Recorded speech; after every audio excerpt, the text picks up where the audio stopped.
28 दिसंबर 2025 से ईरान में जिस तरीके का धरना प्रदर्शन और प्रोटेस्ट देखने को मिला, वहां जो जेंजी का प्रोटेस्ट, वहां की अथॉरिटीज, वहां सुप्रीम लीडर खमाइनी के खिलाफ जो धरना प्रदर्शन हुआ, वो लगातार डे बाय डे और ज्यादा भयानक रूप ले रहा है और ज्यादा खतरनाक होता चला जा रहा है। जहां हमने देखा कि वहां की जनता, वहां के लोग, वहां के जेंजी, वहां के लड़के, वहां की लड़कियां अपने देश के अंदर अपनी हुकूमत के खिलाफ एक जंग की तरह वो लोग शामिल हो गए हैं। एक जंग जैसे माहौल, एक सिविल वॉर जैसा माहौल इस समय ईरान में देखने को मिल रहा है और खमाइनी के खिलाफ मुल्ला मस्ट लीव के नारे लगाए जा रहे हैं।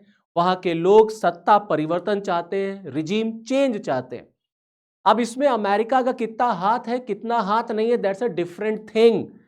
लेकिन ईरान के जो हालात है वो कहीं से भी अच्छे नहीं है, ना केवल ईरान के लिए बल्कि उस पूरे मिडिल ईस्ट के रीजन के लिए और दुनिया के लिए भी ये हालात अच्छे नहीं हैं।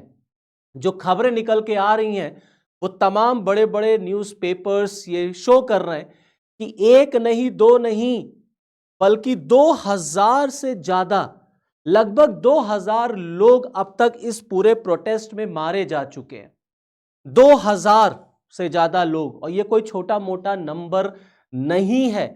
तो इसका मतलब है कि ईरान की जो सरकार है, जो खमाइनी की जो गवर्नमेंट है, वहां पर जो ऑर्डर है, उन्होंने क्लियर कट ऑर्डर दे दिया है, शूट एट साइट, देखते ही गोली मार दी जाए प्रोटेस्टर्स को, and they are going to deal the protesters very hard.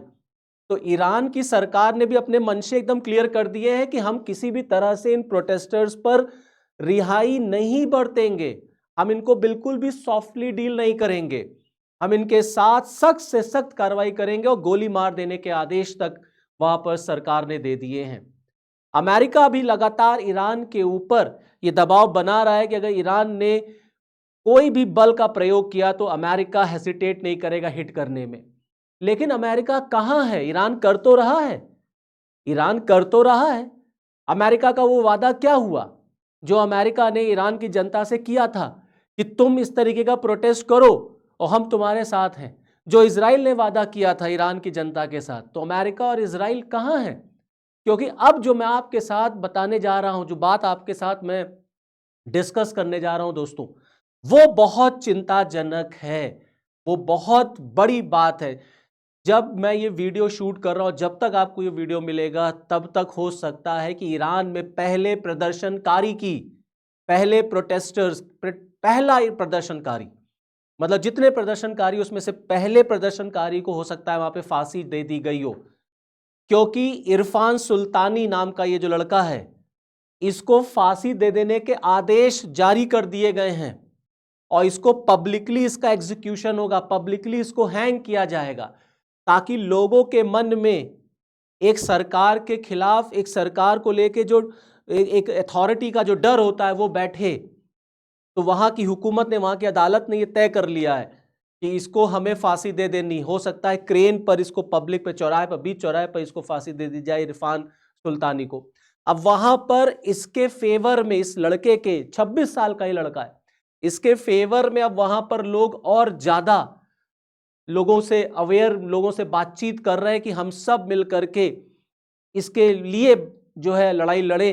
क्योंकि ये जो लड़का था इरफान सुल्तानी, ये दरअसल इसका अपराध क्या है, इसका क्राइम क्या है कि ये फ्रीडम फॉर ईरान के लिए शाउट कर रहा था। He was shouting for freedom for Iran, Iran की आज़ादी के लिए अपनी आवाज़ बुलंद कर रहा था, जो वहाँ की सरकार को पसंद नहीं आया। तो सरकार वहाँ पर अब इस तरीके से दमनकारी नीति अपना रही है और पहली हैंगिंग वहां पर होने जा रही है। मैं आपको बता रहा हूं कि जब तक ये वीडियो आपको मिलेगा तब तक हो सकता है उसको फांसी दे दी गई हो। तो इस लड़के को, जो कि 26 साल का ये लड़का है, इसको गिरफ्तार किया गया था कराज से, तेहरान के कराज एक एरिया है, वहां से इसको गिरफ्तार किया गया था। और इसके ऊपर जो आरोप लगाए गए, उन आरोपों पर अभी कुछ नहीं बोला गया। कोई क्लियर कट आरोप जो है इसके, क्या, इसका क्या आरोप है, ये वहां की अदालत ने ये बताया ही नहीं है, इसको ओपन ही नहीं किया गया है।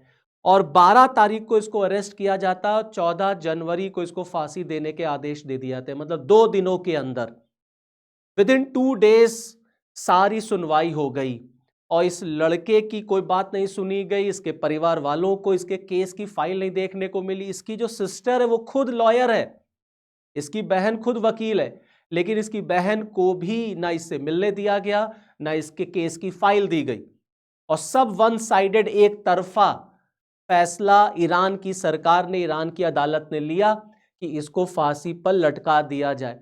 और इस पे जो आरोप लगाया गया है वो वॉर अगेंस्ट गॉड का लगा है। उसको कहा गया है कि जो प्रोटेस्टर है, इसको डिस्क्राइब किया गया है जो आरोप लगा करके, दैट इज मुहारिब। इस प्रोटेस्टर पर Islamic republic have describe protester as मुहारिब, इसको मुहारिब कहा गया है। मुहारिब का मतलब होता है a person waging war against God. तो वहां ईरान में जो सुप्रीम लीडर है खमैनी, उनका जो एक स्टेटस है, जो उनका एक स्ट्रेटा है, वो एकदम ईश्वर की तरह वहां पे माने जाते हैं, सुप्रीम लीडर है वो वहां के, और उसके खिलाफ ये लड़ रहा है। तो मुहारिब इसको कहा गया है, मुहारिब। और मुहारिब मतलब तुमने ईश्वर के खिलाफ जंग का ऐलान किया है, तो अब तुम्हें जिंदा रहने का अधिकार नहीं है, तुमको अब मर जाना चाहिए। अब इसको वहां की सरकार फांसी देने जा रही। बट यहां पर प्रश्न यह है कि अमेरिका क्या कर रहा है। अमेरिका ने तो वादा किया था ईरान की जनता के साथ कि हम ईरान पर अटैक करेंगे अगर ईरान की सरकार ने पब्लिक के साथ बहुत फोर्सली डील किया। तो यहां तो 2000 से ज्यादा लोग मार दिए ईरान ने। तो अमेरिका क्या कर रहा है? यह बात जरूर है कि अमेरिका में एक हाई लेवल मीटिंग बुलाई गई और बहुत जल्द अमेरिका ईरान पर हिट कर सकता है, यह बात भी निकल करके आ रही है। तो ट्रंप ने कहा है that we will take very strong action if they do such thing. तो जब अमेरिका में ट्रंप से पूछा गया, उनको बताया गया कि देखिए ईरान में इरफान सुल्तानी नाम के लड़के को फांसी दी जा रही है, तो इन्होंने कहा कि अगर ईरान ने ऐसा किया तो हम बहुत स्ट्रॉन्ग एक्शन लेंगे ईरान के खिलाफ। तो जो इनसाइड स्टोरी वो ये है कि अमेरिका में एक हाई लेवल मीटिंग हुई है और वहां पर ये प्लान हुआ है कि ईरान पर अब हिट किया जाए, क्योंकि ईरान के इंटरनेट्स बंद कर दिए गए हैं, ब्लैकआउट हो गया है, और एलन मस्क को कहा गया है कि आप अपने सर्विसेज से ईरान के हालात अमेरिका को बताइए, क्योंकि इंटरनेट बंद है तो ईरान की सारी चीजें बाहर निकल के आ नहीं पा रही हैं।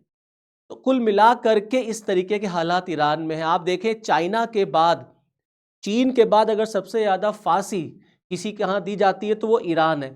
आप देखिए, Norway based Iran human right group जो है, उसका मानना है कि लास्ट ईयर लगभग 1500 लोगों को ईरान में फांसी दी गई। चाइना के बाद सबसे ज्यादा डेडली एग्जीक्यूटर है चीन के बाद, वो ईरान को माना जाता है।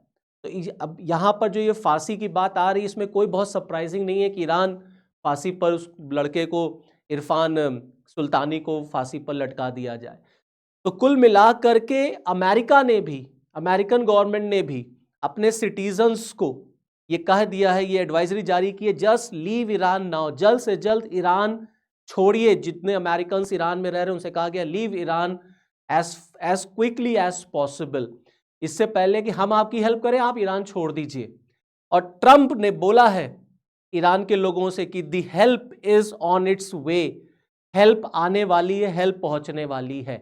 तो हेल्प इज ऑन इट्स वे का मतलब क्या कि अमेरिका पूरी तरीके से तैयारी कर रहा है कि वो ईरान पर हिट करे।